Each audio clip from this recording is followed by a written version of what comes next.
Hello everyone, Warlock Levram here with the biggest news drop that we've had in a while, with the announcement of the next set for Disney's Lorcana, Rise of the Floodborn. With the announcement, we got a short trailer, a short story snippet on the Lorcana website, a stacked product lineup, and 13 new cards. As much fun as it would be to go over every single card, we're going to streamline this a bit and focus on the ones that give us a deeper understanding of the story. But for now, let's take a quick look at the trailer. The trailer itself is very short, and is mainly zooming out from the Illuminary and showing us our main character from the trailers out in the Inklands. We'll need to see what else happens in the story trailers to bring her out there, and theorize on what happened in the Great Illuminary to drive her out. The story snippet on the website is also very short. But oh boy, does it have some clues and even some answers as to what's going on in Lorcana. It reads as follows. This set dips into the inky origins of Floodborn glimmers. The 6 magical inks, Amber, Amethyst, Emerald, Ruby, Sapphire, and Steel, were released in a mixed-up, chaotic form, resulting in a mysterious flood which damaged the Great Illuminary. When Storyborn or Dreamborn glimmers encounter this mixed ink, they surge with a power that changes them, transforming them into Floodborn glimmers. As the magical ink poured out of the Illuminary, treasured lore went with it, including King Triton's powerful trident. So, we now know what the ink that Detective Mickey and the Duke of Wesselton were investigating is. All of the inks mixed together, and that just makes so much sense for how the Floodborn characters like Mickey Artful Rogue can form from a number of different Mickey sources. In fact, I wonder if the Artful Rogue came from the great Detective Mickey, who may have gotten a little too close to the ink in his investigation. Another interesting thing about this snippet is the last line. As the magical ink poured out of the Illuminary, treasured lore went with it, including King Triton's powerful trident. What is lore exactly? Is it items and artifacts like the trident? Or is lore something else, and the trident is just mentioned as something that also got swept away? Either way, the evidence is stacking up against Ursula about being evolved in some way.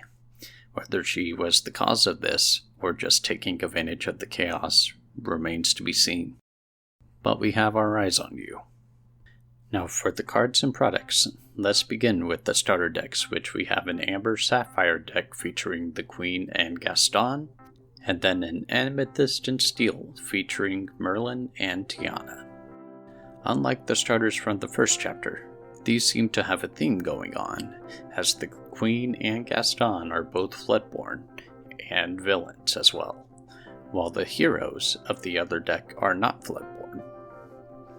While I'm not certain if there's a story-related conflict here, it does seem to be a very good versus evil kind of matchup. Can't wait to test those decks out.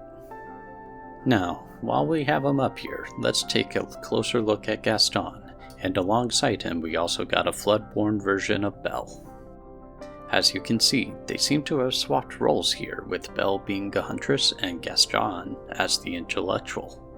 However, one thing to note about this is while the mysterious ink may have made these characters vastly different and taken each other's roles, they do not have a change in alignment. As we can see on Gaston's magical chalkboard, his plan is still to go out and kill the beast and marry Belle. I've had this theory since seeing Hades' King of Olympus, but seeing these two just solidified my theory that much more. So my current theory for Floodborns is that while you can change up their story in drastic ways, it seems you cannot change the core of that character. It may be a smart Gaston, but he's still Gaston. So I find it very unlikely that we're going to see evil versions of characters that are normally good, and vice versa. One of the other things I noted is we have another Mickey Mouse welcoming us in. Some of us have personal headcanons that there are several Mickeys stationed around the Great Illuminary to welcome everyone in, wherever they may enter from. We also have some interesting flavor text with Elsa Gloves Off, which reads, "The power of ice may not stop the flood, but it will help protect Lorcana. It goes to show that this flood is not something that we should take lightly, so I'm wondering if that's what has pushed our main character from the trailers out from the Great Illuminary, being that the flood has taken over, and she now needs to fight against it. Another flavored text that I find quite ominous is the text from the Sorcerer's Spellbook item card, which reads, "Illumineers seek the power of knowledge, but must be aware of the price." This, I feel, gives us a hint as to what may have happened to the original Illumineers. Learning about lore and using the inks, they strive to advance it, and it seems quite logical if using inks were powerful, then 2 inks would be better, which it was.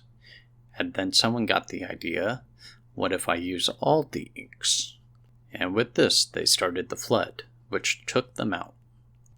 This is all still just a theory, but it seems pretty likely for a group that was trying to find out what the ink was capable of.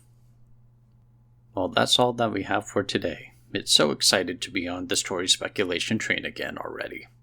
I will still be going over some stuff that's been revealed for the first chapter, and the shorts will begin again soon. So be sure to subscribe and click on the bell so you don't miss the notifications for more lore. I'll see you all on the next page.